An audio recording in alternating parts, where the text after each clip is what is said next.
necessarily been utilized previously. It's a bit different. Remember, most farmers spend a lot of money to dig ponds.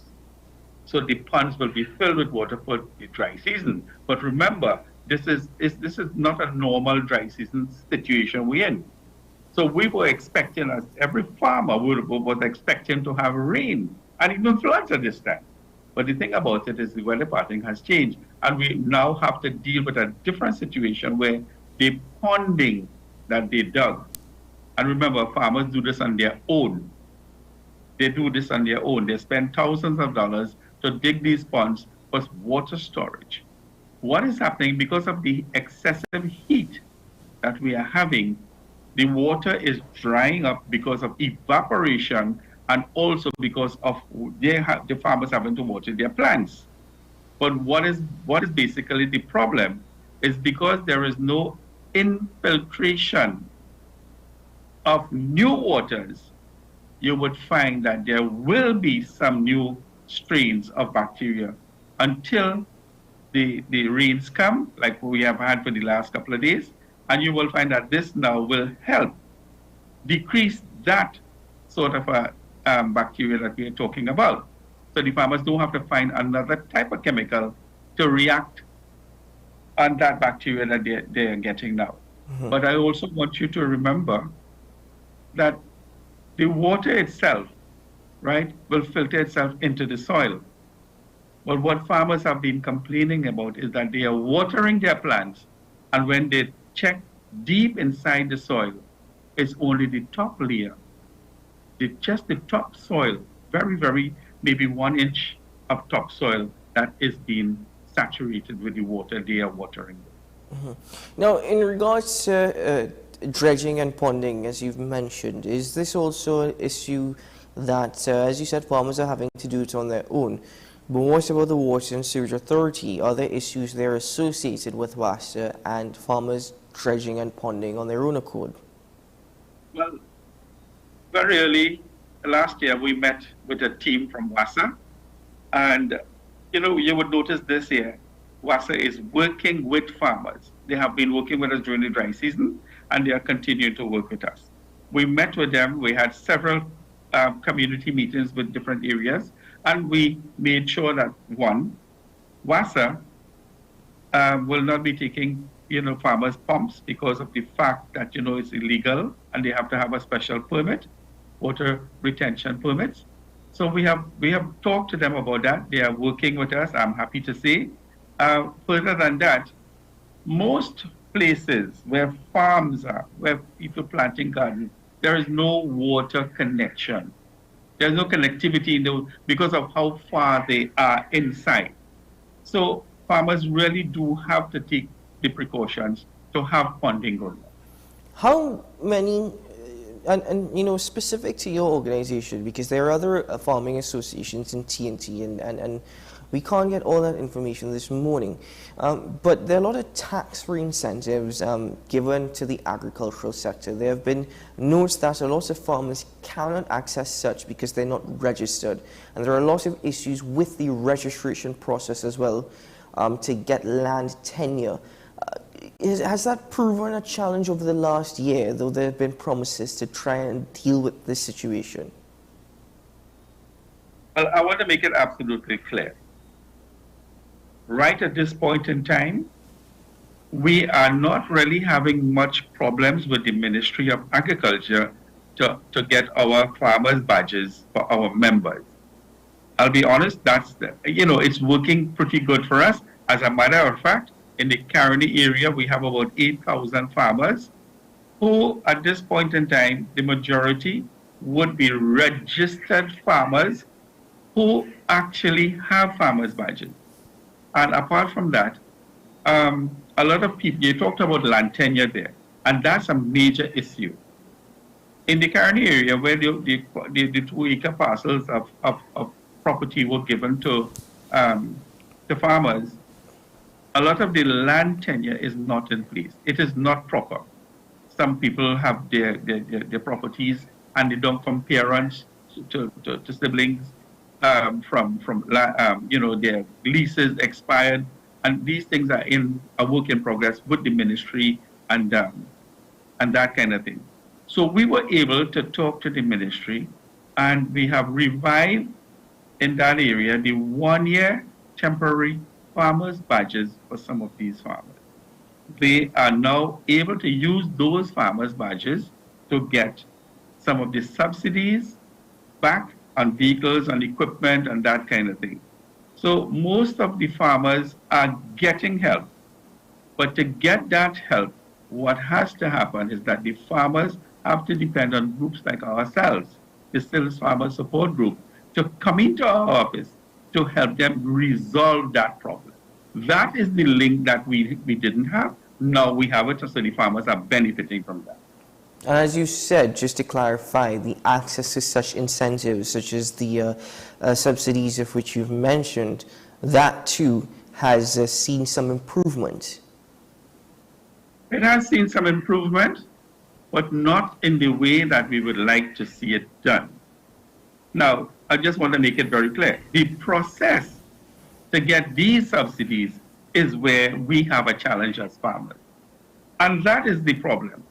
You know, having to wait 5 years and every year to apply and apply and apply to get a little bit of money back for a vehicle that you have purchased.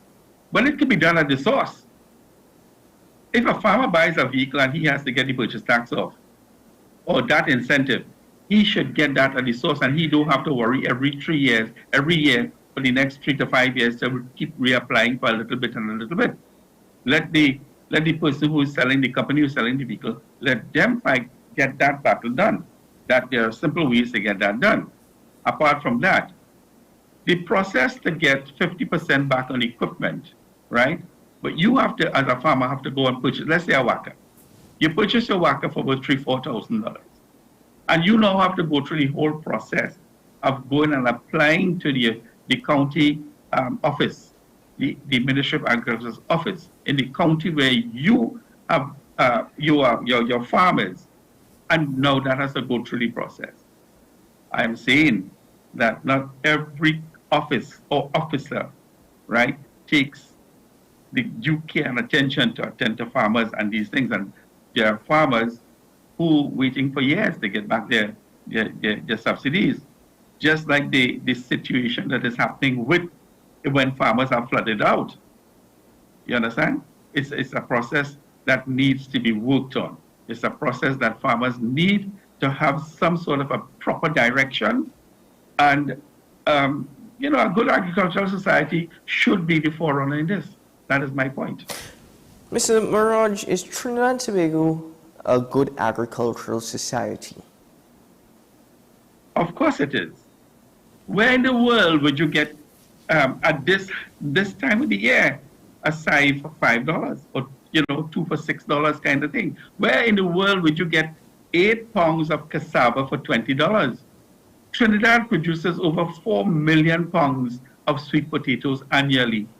And because of the new technology involved, right, there's going to be an increase in that from 3,000 pounds per acre to 5,000 pounds per acre. And, you know, the farmers in the Felicity, Gillingham Junction will testify to what I'm saying. Now, Trinidad can be, I am saying it and I'm going to say it very loud. Trinidad can be food secured. We can be. I'll tell you why. At this point in time, we have a process that is going on in this country of climate change, the heat, whatever is happening right now. Do you think that the price of produce has increased so, you know, tremendously that people cannot afford it? People are affording now to save money from groceries, and they are buying their market produce. And I can tell you this for a fact because, you know, we have our own little market where our members, our farmers who are our members can come and sell in that farmers market every Saturday. It is doing so well that people are asking us, and the vendors and the farmers are asking us to come and open on a Sunday now. So yes, the answer to your question is yes, it can be, but it just needs proper procurement and proper protocols to put things in place. Trinidad and Tobago could be food secure, but in the moment, is Trinidad and Tobago facing a looming food crisis? Given all of what we've spoken about this morning, actually. Well, you know what? Yes. The answer to that, yes. But what we are seeing, for instance, I can certainly see that last week, the Ministry of Agriculture was working with the Caroni Rice Project, the farmers in that area in Caroni. And what they did is that they took equipment, as the ministry that is, and went and found, funding and water and so for the rice farmers. You see that? That's a step in the right direction. That is what farmers need. We need to get the ministry to assist farmers in areas like this. Infrastructure, water funding, subsidies. We need to put these things in place. Hence the reason why we are saying that the Ministry of Agriculture should have one of the largest, not the second to last allocation in the budget. The ministry should have one of the largest allocations for food security. We have to think about climate change, the effects of climate change, and what it is going to do to our security tenure of food. Mm-hmm. Now, the COVID-19 pandemic is something that we're still referencing. A lot of businesses are still in recovery mode. A lot of businesses have not been able to recover from the COVID-19 pandemic. And arguably, it was devastating, though there have been suggestions that it was an opportunity for us to reinvent ourselves, refocus on what we want, what we need. As you've just mentioned, a lot of people are actually returning to the markets given the success of the group's initiatives for a Saturday market, now exploring the possibility of a Sunday. Is the world food crisis, and I term it that way because we're import dependent TNT, and food prices globally have gone up, though in some areas it's trending downwards. But is that also an opportunity for us to reinvent and refocus ourselves, given that we have not done that following the COVID-19 pandemic? Well, I beg to differ. I want to differ. The pandemic taught us and gave us the perception that we are not secured in food. It did. But what it also did is that while people were home, a lot of people, I would say 90% of the people who were home, started doing a backyard garden. And they continue it. Because I want you to remember something. At this point in time, the amount of little garden shops or produce shops that you are seeing in front of people's home, at the side of the road, there is a proliferation of these little shops now that people producing for their household and selling the balance that they cannot sell. A lot of people say, well, look, I planted this and I give it to all my neighbors. Look, I have so much what to do with it. I said, bring it in the market, we will sell it. And that is why we are here now. That is why this market is going well. Because a lot of farmers took the opportunity, a lot of people took the opportunity to become farmers. So I am saying, COVID did something for us.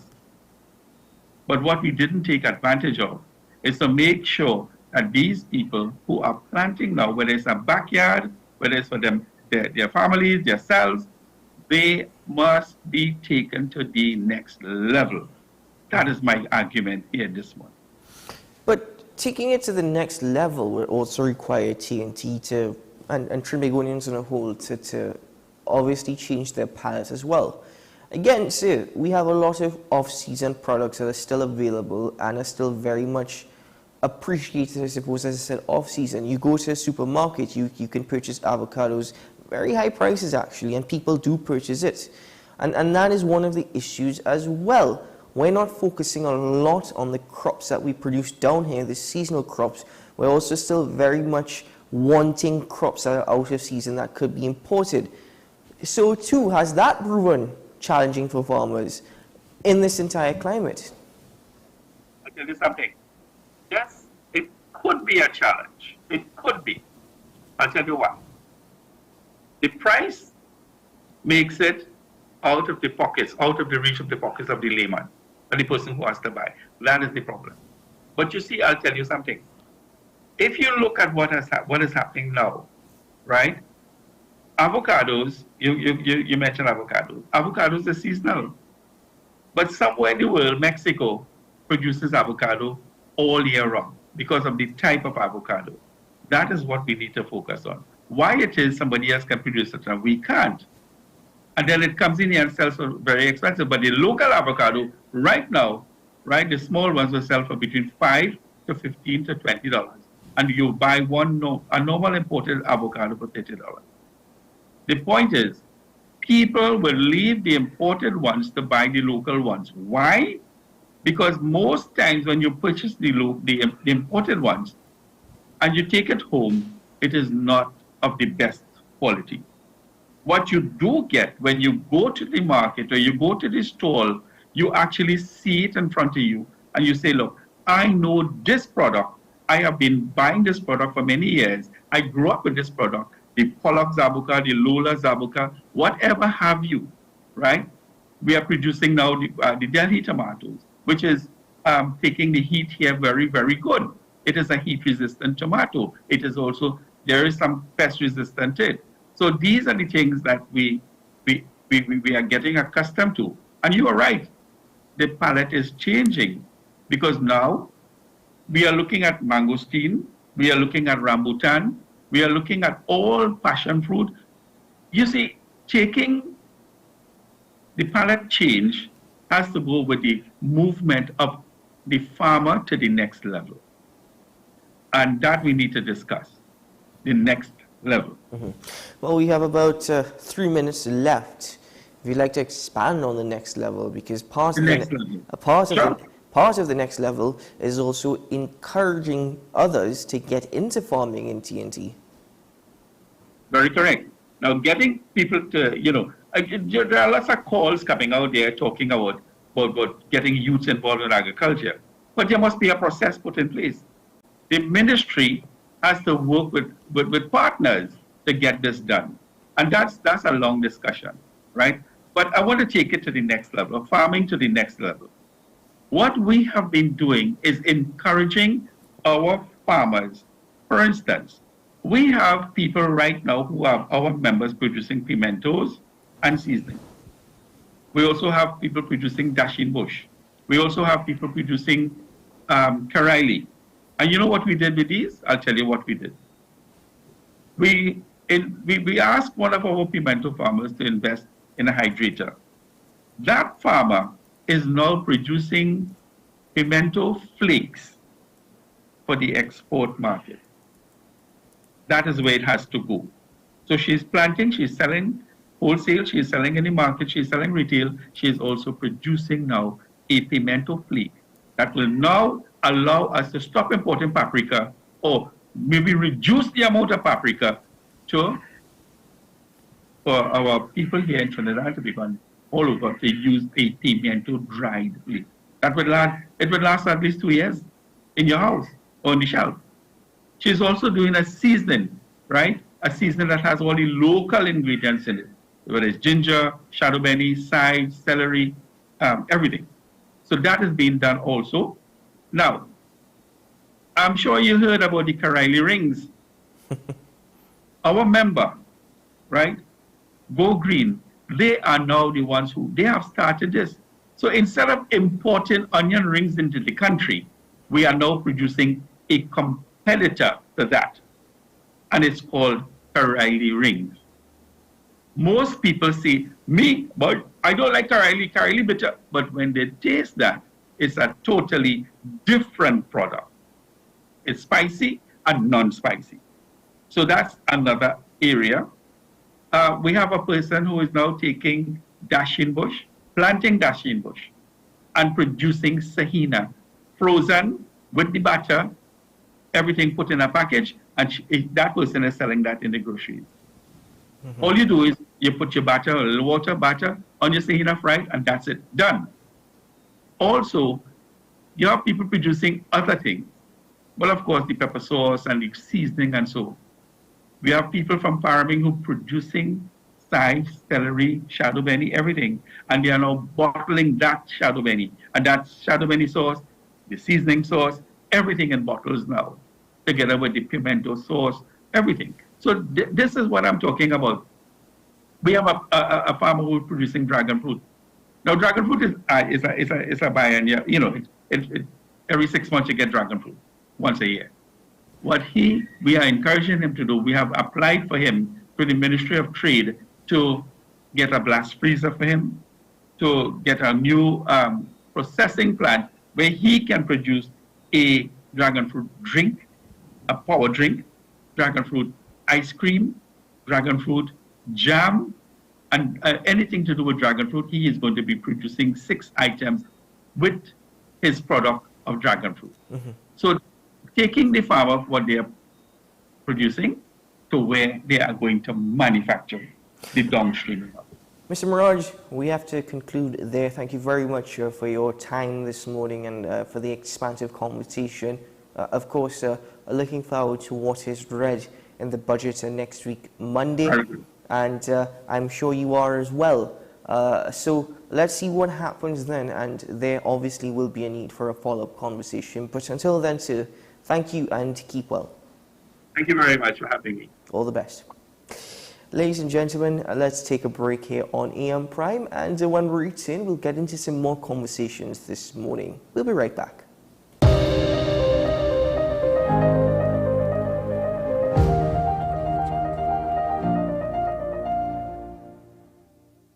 Let the home store turn your house into a home you love. Get everything you need to give your home that special look and feel. We offer household items, lawn and garden, paint center, hardware, plumbing, lighting and electrical, toys and storage solutions. 5 convenient locations: 6th Avenue Barataria, The Falls at Westmore, Pennywise Plaza Shoguanas, C3 Center Branch and C3 San Fernando. Check out our Facebook page for more information and come visit us today. The Home Store. Turn your house into a home you love. You gave us the inspiration to be first. We gave you the solutions that put you first.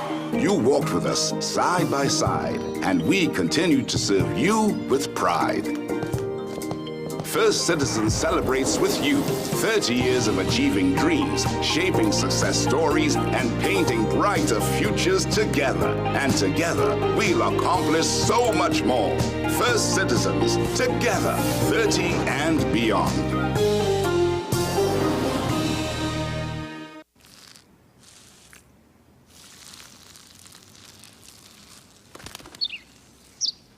Maybe he landed here totally by coincidence. But if by chance he's admiring your fresh coat of Benjamin Moore soft sky blue, well, that's a pretty high compliment. Coming from an expert.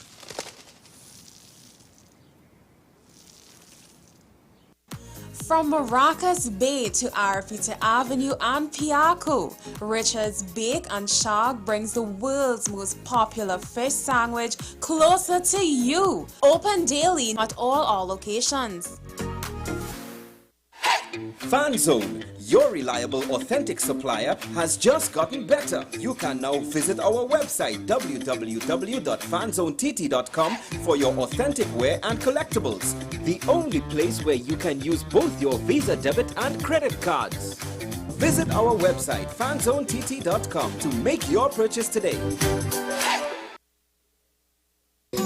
Take some time for yourself or spend some time with the family at Sandy Point Village Hotel. Enjoy our various studio and suite apartments, self-contained with their own kitchenettes and Wi-Fi.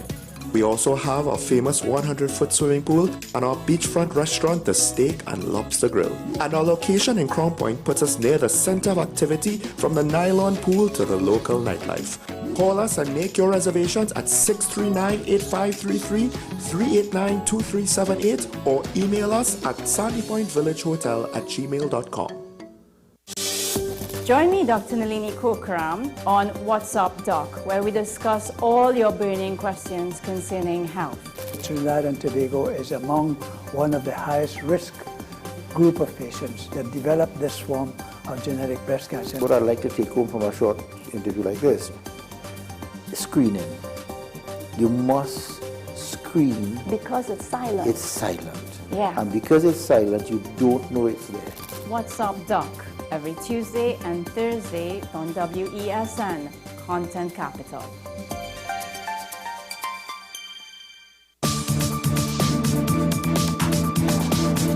I am Rondell Donowa, attorney at law and host of Strictly Legal on WESN Content Capital. Strictly Legal is a legal program geared towards informing you, the public, of your legal rights, responsibilities, and remedies. So be viewing Thursdays 10 a.m. to 10:30 a.m.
Welcome back to AM Prime, ladies and gentlemen. Thank you for making the time to be with us this morning as we get into a conversation regarding care for the elderly here in Trinidad and Tobago. Now, I mean, oftentimes you don't really hear much coming from such. There's one initiative, well, I suppose one group of people who've come together now to put forward many initiatives on educating the public of such. And I'm joined this morning by the founder and managing director of Care Safety Solutions Limited, Miss Asha Mungle. Good morning. Welcome to the program. Good morning. Thank you for having me. Well, thank you very much for joining us this morning, because I know that you guys are very busy. Yes. Just taking a glance at your social media network, it's really a lot that you all are doing. What exactly is your aims or your intentions at all the initiatives put forward, especially surrounding elderly and caring for the elderly? The main focus right now is to try to educate the public. This process of caring for a loved one, caring for a parent, you are really, really not prepared for when you get that phone call or, you know, a medical situation happens. And many of my clients, when they reach out to us, it's because they are so overwhelmed. They really don't have a clue where to turn. And my personal objective and my company, it's to ensure that, you know, you are better equipped for when that happens. Because the unknown is scary. It really is. And preparation is key, because just like with babies, you have limited time when you have to act on a situation. It's the same thing with the elderly. Seconds can mean life or death. So empowering our citizens in Trinidad and Tobago, ensuring that persons outside of Trinidad whose parents live here are being taken care of, and that they know who they should go to, you know, what needs to be done. All that is key information, and that's the drive that we're on right now. Mm-hmm. Well, given your experience and your interactions with others, how would you describe the state of affairs in TNT as regards to elderly patient care? We have a lot to do. We do have a lot to do. There are many persons making inroads into providing products and services to care for the elderly. But there's so many, you know, come see me, come live with me is a very true statement. And we really don't know what direction that we need to go in. And this is where the powers that be need to come on board together with so many groups and support groups and different organizations.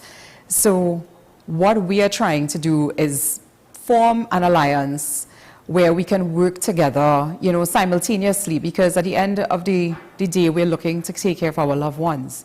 But geriatric care on the whole, there's a whole, revamp that needs to be done with regards to it. You know, a lot of our seniors are just tossed to the wayside, which is very, very unfortunate. And that's why you're pushing through with an education drive, doing your part. But in that regard, is that something that is easy or difficult to do? Not everybody likes to be told this is what you have to do or this is what you should do. An education drive is very much a lot of work, but the reception or the response, has that been easy? Yes and no. Fortunately, we have a lot of partners that we're working with, corporates, and you know, they are very receptive of opening their doors to us to come in to have conversations, because we are empowering their employees. So we're focused on corporate right now, small, medium, large, where we come in and chat with their employees, where we educate them on, are you prepared to take care of your mom? Have you been seeing changes in your dad that is a bit concerning? And by doing this, we are also now equipping them that they can put things in place, because what most employers don't want is distracted employees. Because you can be at work and you're like, oh my God, I wonder if she took her meds. Oh my God, I forgot to tell her that I left the food in the refrigerator, you know, different things like this, and you're stressing constantly. So that work-life balance is very, very difficult. Hence the reason we are focused on going in and starting the conversation, starting that thought process, which will make, you know, a holistic approach to better quality care.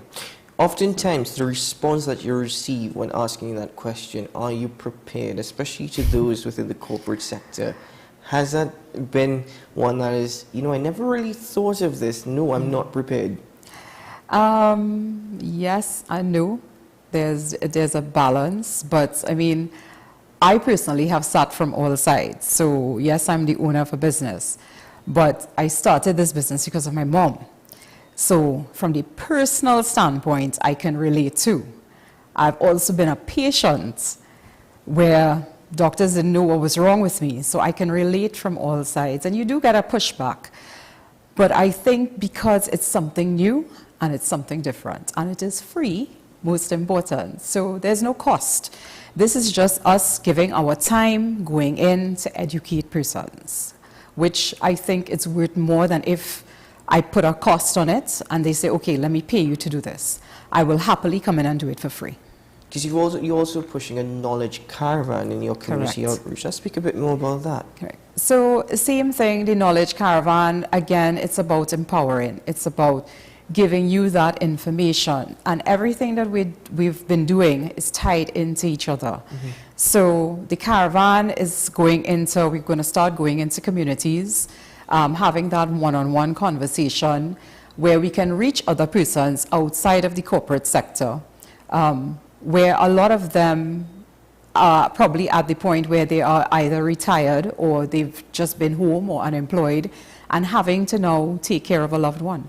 So we're trying to bring the information home, so to speak. But apart from the knowledge caravan, are there any other initiatives being pushed forward by CSSL? Oh, definitely. We have our Family Caregivers Conference and Expo this year again. This is the second year, on the 28th of October, which is a Saturday at the Center of Excellence. And this is free to all persons. So again, bringing together a space where you have companies with products, services, senior homes, agencies, nutritionists. It's a wealth of information in one space where caregivers, family caregivers and professional caregivers, or just persons curious, because you never know when that time comes for you.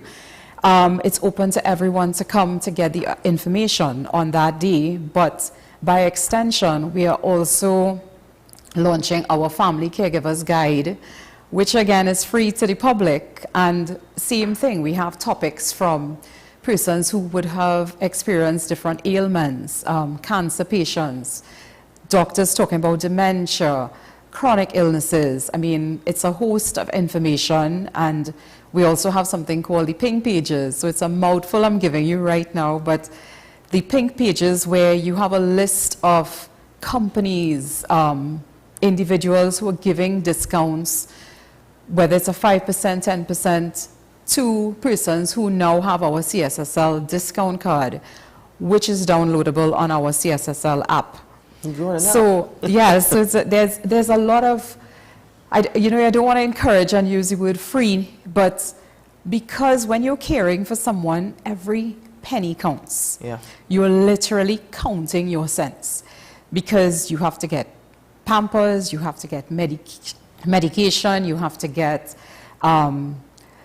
caregivers, you have to go to doctor appointments, and it goes on, and you still have to live. You, as a person caring for this person, still have to live. Now, so you said you were giving me a mouthful, but I'll be very honest with you. There are times when a mouthful works well for the host, so no worries there in that sense. But no, I want to touch on that. You said you don't want to use this word free too much. Mm-hmm. I have interviewed many people. I've had many fantastic interviews. And people do want to help others. They always want to push this education and knowledge drive.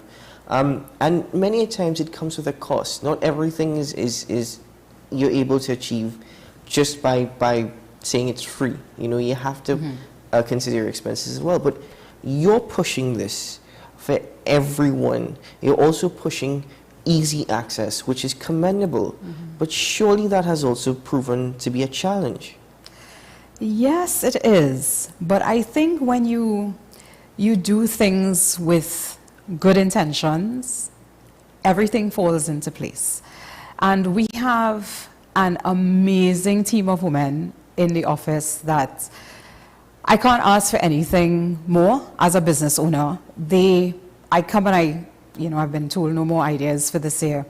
But I will mention something, or one of them will come up with something, and we are very supportive of each other. And I think because of the pureness and the genuine care that we have for what we're doing, things just automatically fall into place. Because we have over 100 exhibitors at our expo. Last year when we did it for the first time, yes, it was a challenge. And when we said, okay, we're going to have it again this year, within 2 weeks, exhibitors were on board. We were right up to max. And I think, again, because it is a challenge for persons, and I personally and my team, we want to be able to make it attainable, the information reachable at the fingertips of everyone, because we understand the challenge. So yes, it does come at a cost, and yes, CSSL may be funding a lot out of it, but I think it's a long-term investment that is needed. We try to fill the gap where, again, hearing the cries of my client, being a family caregiver for my mom, I know the personal challenge that comes with it. And if we're able to help and just ease a little bit of frustration, then I think we've accomplished what we started out to do. Now, your team, you guys have been supportive of each other. Yes. However, and you've mentioned the exhibitors as well, what about those who are supportive of your team, supportive of all the initiatives, supportive of the knowledge caravan?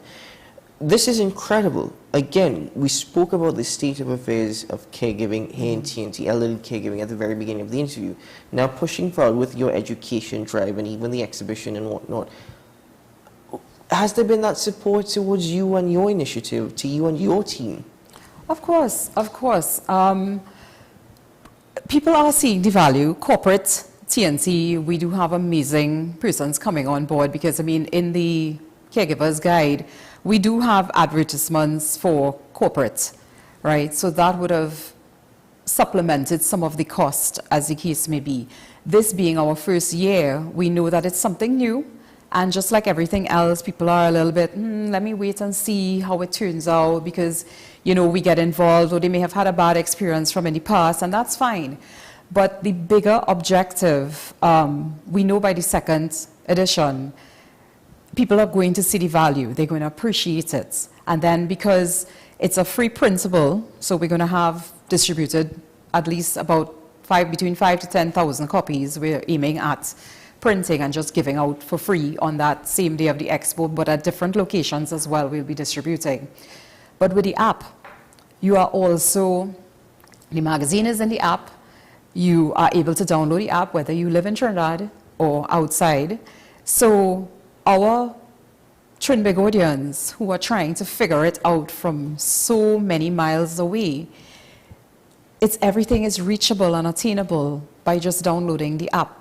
So corporate TNT now, who are advertising, who have products and services of value that those same persons going to want, whether it's adult diapers, hospital beds, etc., they now are going to see the value that, oh, I am now reachable elsewhere. So this magazine is now printable version, and we're also trying to work with the Blind Welfare Association in having an audio version of the guide, because we have to cater to all persons. Yes. You know, our visually impaired persons need that support, and they want to be included, just like, and nobody should be left out, especially with the caregiving aspect. I think that we better understand CSSL's role in this entire education drive. We understand what your team, you all want, what you're all hoping for.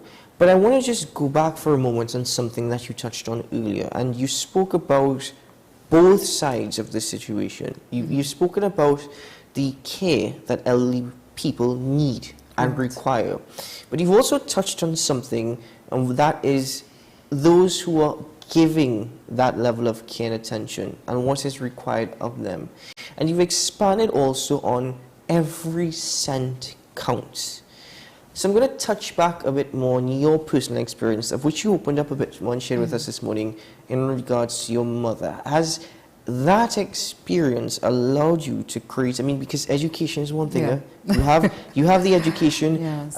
you have the business, you've putting forward these initiatives, but that human touch and that personal experience, has that also been pivotal in your ability to appeal to everyone, and especially that push for education? Has it resonated better given that you're able to touch on all sides? I think so, because I can tell you, being in this profession, and when that time came with my mom, all the knowledge and understanding and logic went straight out the door, because you have emotions involved and you are panicking. Yeah. And yes, I had advantages of having pharmacy owners, pharmacists at my fingertips. Okay, this is what's happening. What do you think about this medication? I had doctors that I can easily just call. I don't have to go and line up and go through this whole long process. However, the emotions, that roller coaster is very real. And fortunately, having experienced that allows me to relate more to my clients, that I have a better understanding and appreciation of what they're going through. So it's not just somebody calling me and say, hi, Asha, I need to get a caregiver for my mom. I can start breaking it down. And most of the time when we get there, we talk for long periods of time outside of, okay, you need a caregiver for X, Y, Z, these are the hours, etc., etc. But you can get into the information as well, because we also have the Caregivers Support Group of Trinidad and Tobago. So that was something else that I started. And we do have a very active WhatsApp group that, soon we're going to start back having our monthly meetings face-to-face, because it's an avenue where you can vent, you can scream, no judgment. Let me just interrupt for a moment, and I'm so sorry to do so, but is that also something that is a part of this initiative? Emotional intelligence. And I use it like that because you're right. people might panic. But in this sense, or in the process of people might become frustrated or angry. And you don't want them taking that out on others, especially those whom they should be caring for. Correct. So what about being able to foster that empathy, that patience, that understanding? It's work in progress. It is, because you know that this person is diagnosed with dementia. You know they're not well. But because you have emotions, it doesn't matter how old you are. You could be in your 50s, 60s. You will still look at your mother or your father as, my mom was the person I would go to when I have a problem. My dad is the person who will get up and go, and he's fixing everything in the house, you know. But now you're so confused with that image of your mom or dad, and then trying to understand, who is this person in front of me? Why are you doing these things? Even though you yourself know that, okay, they've been diagnosed. But that, again, the pulling, and you literally feel yourself just exploding or imploding, because so many back and forth. It's like, okay, I know you're not well, but why are you doing this? You know, I told you don't move, but you got up again and you can fall. And you do lash out, and that support is needed, because you feel guilty. Yeah. You feel guilty, and then that drains you. As a family caregiver, it does drain you. You have sleepless nights, you're not eating, you're putting on weight, you're not taking your medication, and then 9 out of 10 times what has been happening is that you may be taking care of your mom. All she's been diagnosed with is some dementia. Other than that, she's fine, everything else is under control. While you started this journey with her, you now have diabetes, you're hypertensive, you probably would have experienced a stroke. So we have clients where we had to put a spin on it now, and have the caregiver also kind of throwing an eye on them, because they have medical conditions coming on because of the stress, you know. And again, the balancing act, it's difficult. And all that we're doing, it's trying really to better equip persons where we start that thought process, you know, for them to say, okay, am I really prepared? If something happens to my mom, can I bring her home? Yeah. I don't have room in my house. Okay, the kids can probably, 2 of them could sleep in this room. Maybe I could convert the living room. You know, and there's so many things. And then you have sibling rivalry. Well, what about elderly people who, and there may be a few out there who are watching this morning, who themselves do not have children, do not have siblings, do not have those who could assist them. Is there also, like, you know, even from CSSL services that provide for that? Well, we do have our Joyage 50 Plus Club. So it's just older youths aging gracefully. So I'm almost at the 50 mark, you know. So it's something I implemented really for myself, being a little selfish here. But I think it's a space, it's a club where we just come together. A lot of people will tell you as they get older, I don't have any friends. I've worked all my life and, you know, I really don't have any friends.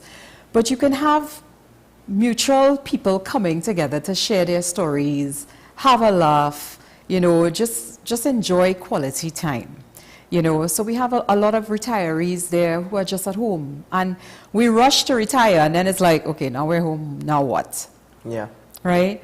So it's an avenue where you can, I mean, it's a fun time, but we're also going to have little outings, maybe start a book club, you know, little things like that that will make it a little interesting. But yes, to answer your question, there are seniors who are at home and do not have children, and they do worry about, or they probably realize that, okay, things are happening. I think I'm getting a little forgetful.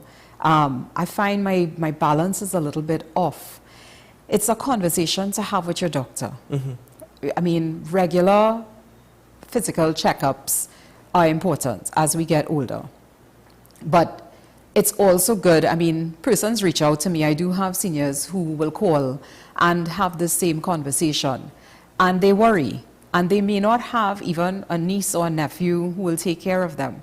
So assisted living facilities in Trinidad is really not as popular as it would be in foreign countries. Mm-hmm. And maybe it's something that persons in this field need to get into, having that assisted living where you still have your freedom to come and go, but it's like community living. So, but you have persons that you can talk to, you can relate to, but you have your own personal space. But you know, Trinis, we don't like to leave our home. We work hard for this. I'm going to die here. I don't care, you know, and this is where the struggle happens, because now you are isolated. Things are happening, and if something should happen, nobody knows. Yeah. Well, Ms. Mangal, I want to thank you very much for joining us this morning. But before we go, one last opportunity, please. All that you have said this morning, we can all appreciate. But the efforts of CSSL, yourself, your entire team, we very much applaud such. And I'd just like for you to share one more time info on where people could, the name of the app, how people could contact you when this expo is taking place. You know, it's a lot of information, but it's very well received, and if you can just share that information as well. Of course. So our Family Caregivers Expo is happening on Saturday, the 28th of October at the Center of Excellence from 10 a.m. to 6 p.m. It's free to the public, so all are welcome. You can reach us at 351-CARE, which is 351-2273. That is our office number. You can call, you can WhatsApp. All the information with regards to the app will be launched in and around the 28th of October.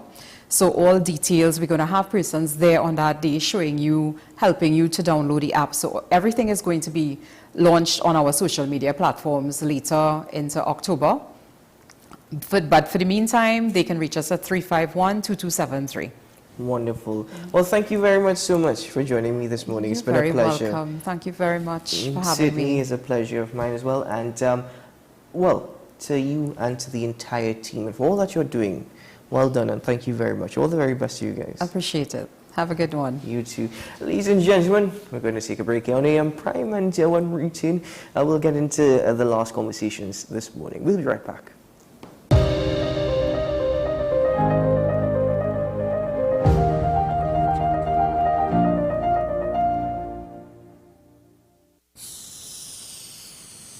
If these walls could talk, they'd cry uncle.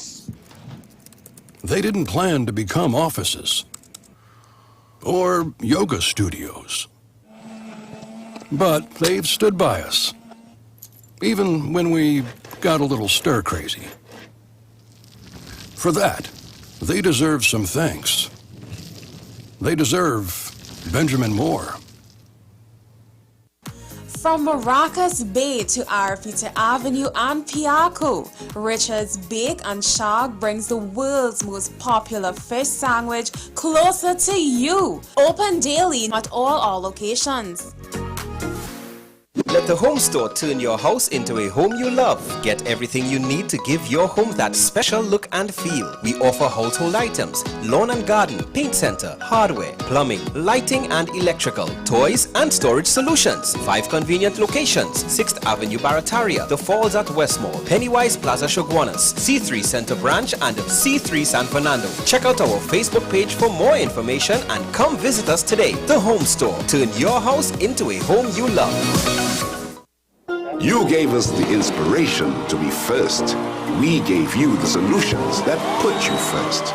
You walked with us side by side, and we continued to serve you with pride.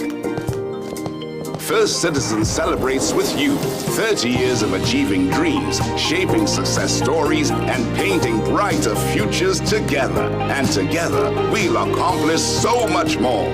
First Citizens, together, 30 and beyond. Congratulations to the Nicole Lawson Live Show, which received special mention in the Best Magazine Program category at the CBU Caribbean Media Awards in August 2023. On the next episode of Nicole Lawson Live, living in victory every day. if you had a choice to go back and be the 18-year-old. Nope. But for most of us, June, we wish we had youth again, at least a little 20 years or 10 years, and you are saying, no, right where I am, this is who I want to be. You ain't going back. You don't want to go back at all. Why? No. I don't want to be 18. I don't want to be 35. I don't want to be 50. I love being me because I see the maturity in me that I will look back at and say, you really did that? Like, really? That's the best you could have done? Seriously? Reduce your expenses. You must find a way to cut back on your expenses. Okay, if it means writing down your monthly expenses, you have to do that. And you need to be able to see which ones you need to cut off.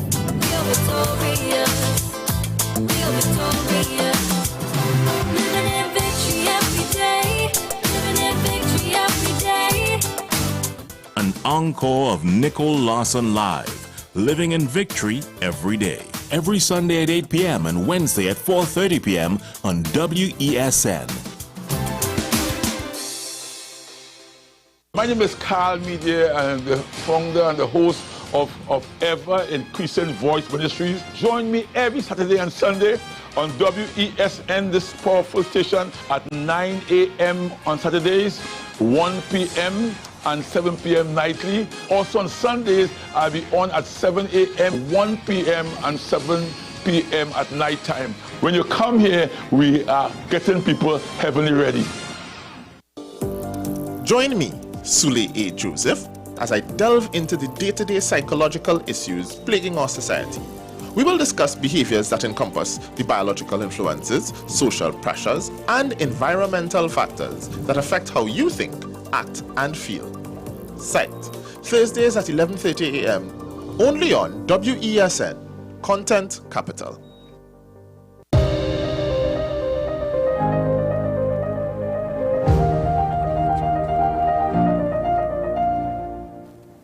Welcome back to the program, ladies and gentlemen, and thank you once more for being with us this morning. I'd like to say a special good morning to Mr. Winston Brito from Santa Cruz. Good morning to my brother, and thank you for your viewership and support of AM Primaries also, as well as to Mrs. Janice Lawrence Clark as well, for always being one of our biggest supports here. So, Mr. Winston Brito, pleasure meeting you, sir, and looking forward to future conversations.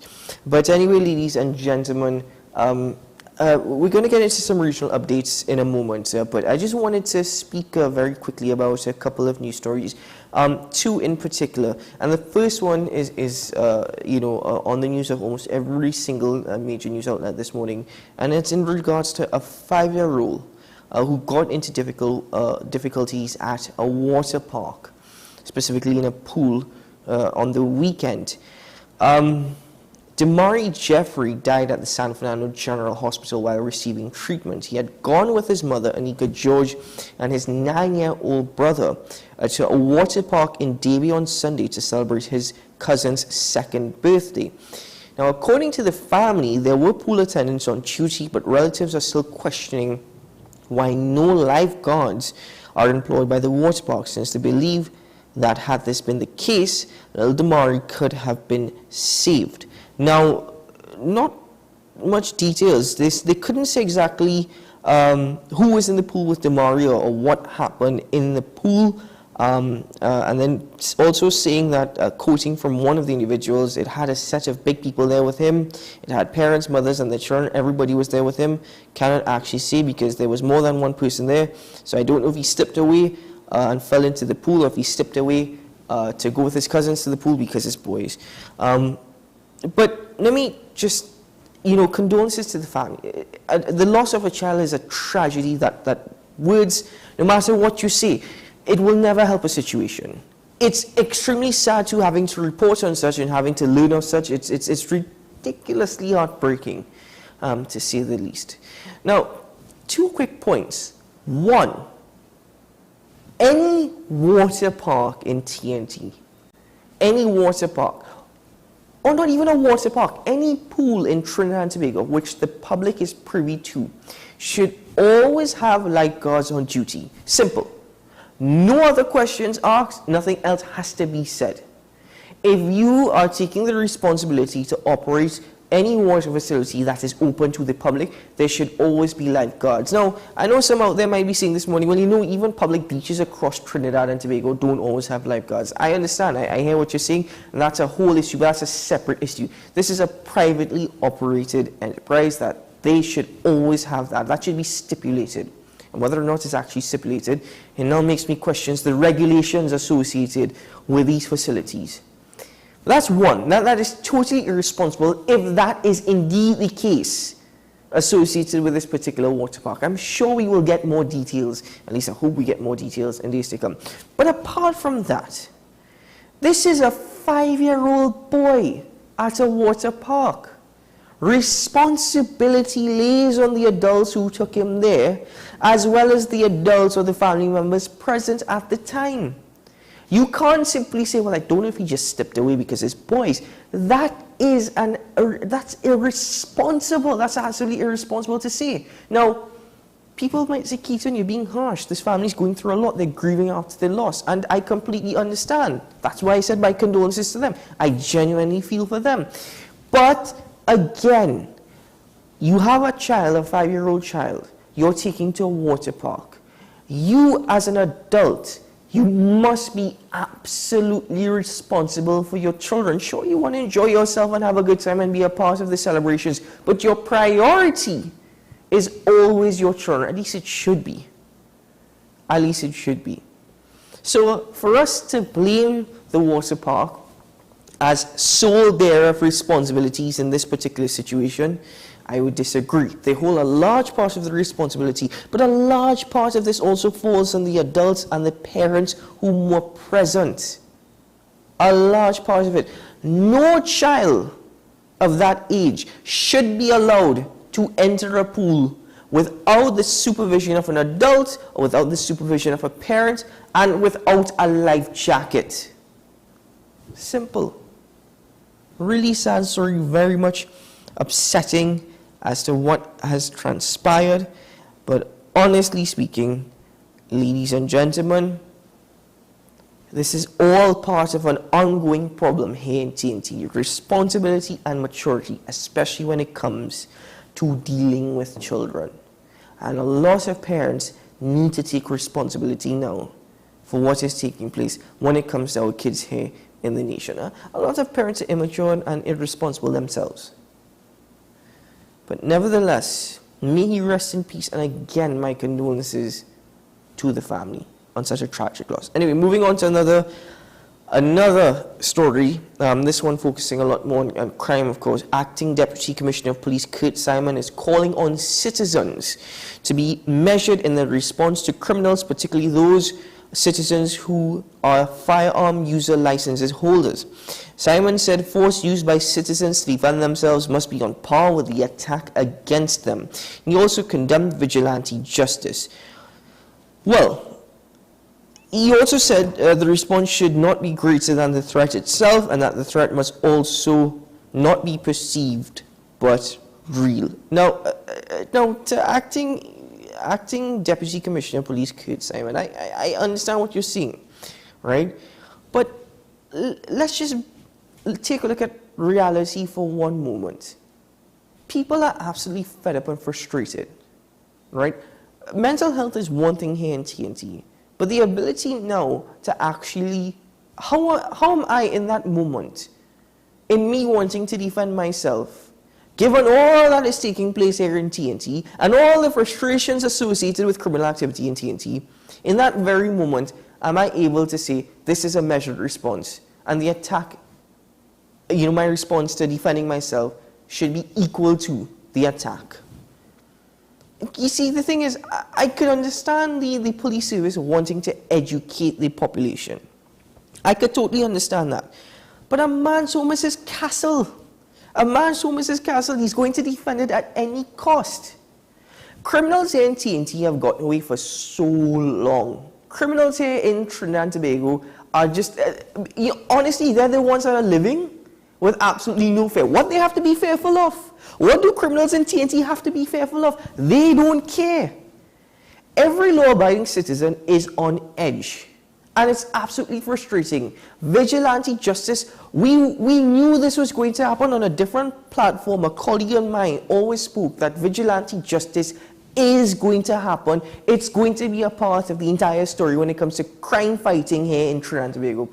That is just the response now. So as much as you would like to say, it needs to be equal, it needs to be measured. In that moment, given all the news, it's difficult to process. Nobody in that moment is going to have the emotional intelligence to say, all right, let me pause, let me think about it, let's see what happens next.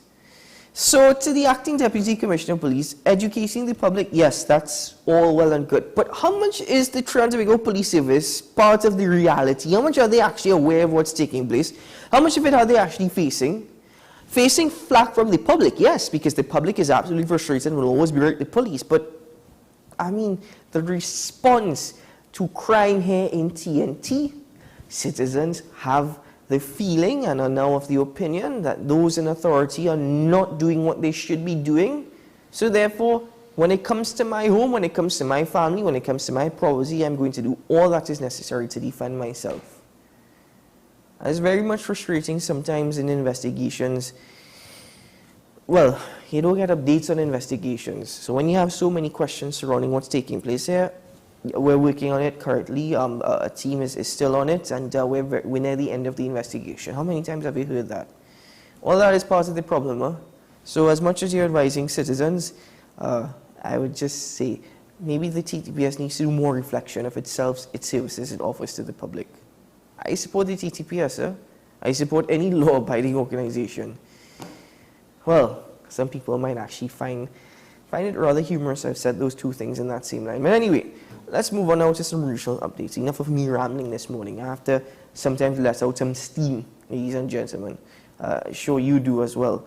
But let's get to some regional updates, of course, starting with Haiti. The United States has announced new sanctions, and this was last Friday, that will target an additional group of Haitians linked to gang violence that has destabilized the crisis-plagued Caribbean nation. So the U.S. is now announcing new sanctions, and we take a look at this report from Voice of America.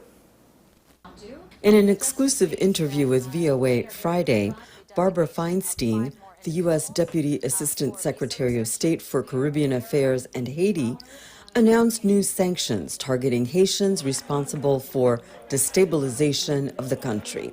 Secretary Blinken today announced the designation of 5 more individuals for visa restrictions, and this is part of our broader policy of trying to promote accountability in Haiti for those individuals who are supporting gangs and destabilizing the situation.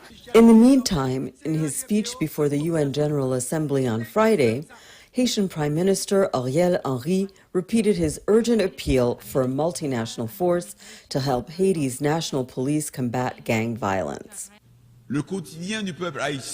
Haitians' daily life is painful. That is why the Security Council, which has the power and the authority, must act urgently under Chapter 7 to authorize the deployment of a multinational mission to reestablish security comprised of police and military personnel to help us combat the gangs and establish order. While Henry was meeting with foreign leaders on the sidelines of the UN General Assembly in New York to discuss Haiti's security crisis, powerful gang leader Jimmy Cherizier hit the streets of Haiti's capital, Port-au-Prince, to put him on notice. Today we are launching a battle against Ariel Henry. As we previously said, we're asking Haitians to mobilize, join us in the streets, because the real fight against Ariel Henry will be fought with guns. Haiti's security situation and its appeal for a multinational force to help combat the gangs was a central theme at the UN General Assembly this week. President Joe Biden urged the Security Council to act quickly. I call on the Security Council to authorize this mission now. The people of Haiti cannot wait much longer. Kenya has expressed willingness to lead the force, which will be comprised of police officers as well as some military personnel. Kenya is ready to play its part in full and join with a coalition of other nations of goodwill, and there are many, as a great friend and true sibling of Haiti. But in Port-au-Prince, human rights activist Rosie Auguste expressed trepidation. There have been several missions deployed to Haiti in the past. We believe they have always left a bitter taste in our mouths after departing. Auguste cited the cholera epidemic, summary executions, child rape, and sex trafficking, which were prevalent during the UN peacekeeping mission to Haiti in 2004. Despite condemnation from human rights organizations, the abuses went largely unpunished. In New York, Feinstein told VOA U.S. officials are recognizant of the errors of the past. I think we are personally invested in its success and also in learning the lessons from those prior missions. The U.S. aims to present a resolution authorizing the Kenya-led mission in Haiti as early as next week. Meanwhile, Secretary of State Antony Blinken announced Friday that the U.S. is providing Haiti with an additional $100 million in assistance for the Haitian National Police. All right, ladies and gentlemen, our last regional update this morning comes from Jamaica.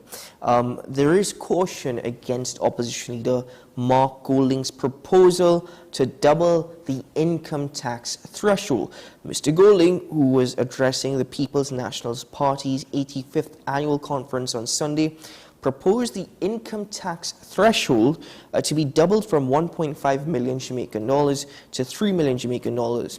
In March, Finance Minister Dr. Nigel Clarke, during his 2023-2024 budget debate presentation, said the government was not in a position to increase the threshold, citing it was an expensive undertaking. The Caribbean Policy Research Institute recommended in May that the threshold be moved to 2.2 million Jamaican dollars for the next budgetary cycle, which is a 47% hike. This, they said, would be in an effort to cushion the rising inflation and cost of living in Jamaica. Let's take a look at this report. Up first this evening, we don't need an election to give back to the Jamaican people. A fiery response from the finance minister this evening following a proposal from the opposition People's National Party to raise the income tax threshold to $3 million. But is the proposal realistic? Dr. Nigel Clarke gave the response in a video statement to TVJ News. Andrea Chisholm has details. We are absolutely flattered that the opposition PNP seeks to imitate one of the central flagship policies of the Jamaica Labour Party government. Finance Minister Dr. Nigel Clarke in a video statement to TVJ News, raising the income tax threshold to $3 million was one of the hot-button topics from opposition leader Mark Golding's presentation at the PNP's annual conference on Sunday. But the question remains, is the proposal realistic? Dr. Clarke did not give details. The income tax threshold is under review, and a key consideration will be the cost of the reform, as well as whether there would need to be any offsetting measures. The phased implementation of the $1.5 million income tax threshold in 2017 follows a campaign promise from the JLP. The government had to implement new taxes to make up for the revenue shortfall. In May 2023, the Caribbean Policy Research Institute Capri suggested that the threshold move to $2.2 million. As indicated, Dr. Clarke promised to look at it, but no timeline has been made public. We don't need an election to give back to the Jamaican people. At the end of the day, with respect to the income tax threshold, the Jamaican people can be assured that we will do what is feasible and we will do what is fiscally responsible. In the meantime, political commentator Damian Gordon reacted to the proposal from the opposition leader to raise the income tax threshold to $3 million. It's the portion of one's salary that is not taxed. But it is certainly something that will resonate with members of the workforce, considering the long-standing complaints as it relates to income levels and cost of living. I am sure that it will resonate with most workers, most members of the workforce, the labor force, as it relates to feasibility. I'm not sure if it's is a case where this is intended to be temporary rather than permanent. The opposition leader did not necessarily state whether or not this would be temporary or permanent. If it would be a temporary relief or it is something that is permanent, and if so, where would he and the party, how would it make up for the shortfall that is likely to emanate from this? But I'm quite sure that it will resonate or bode well with average members of the labor force, and most persons would benefit from this kind of relief. Based around the Caribbean as it reflects on the economy, given that so many changes are taking place globally. I know that with our budget being read next week, you can look out for further conversations here on AM Prime starting from tomorrow, as I welcome a political analyst, Dr. Derek Ramsmuja, to the program. So we'll get into those conversations starting from tomorrow morning, ladies and gentlemen. So you can join me again for that from 6 a.m. But thank you very much for your time this morning, as it's the first working day of the week for many here in TNT. So for many school students as well who've had a long weekend, I know they're feeling the Monday blues on a Tuesday. Here's to a great day ahead. May it be a productive one and may it be a safe one. And I wish you well, and looking forward to you joining me again tomorrow morning from 6 o'clock for AM Prime. I'm Keaton Shaw, and this is WESN Content Capital. Bye-bye.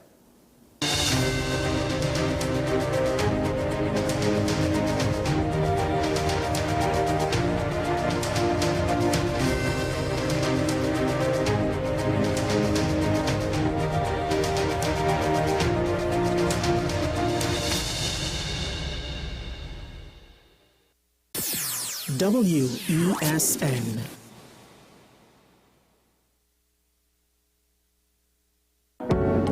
I'm Andy Johnson, and you're watching WESN, the Content Capital.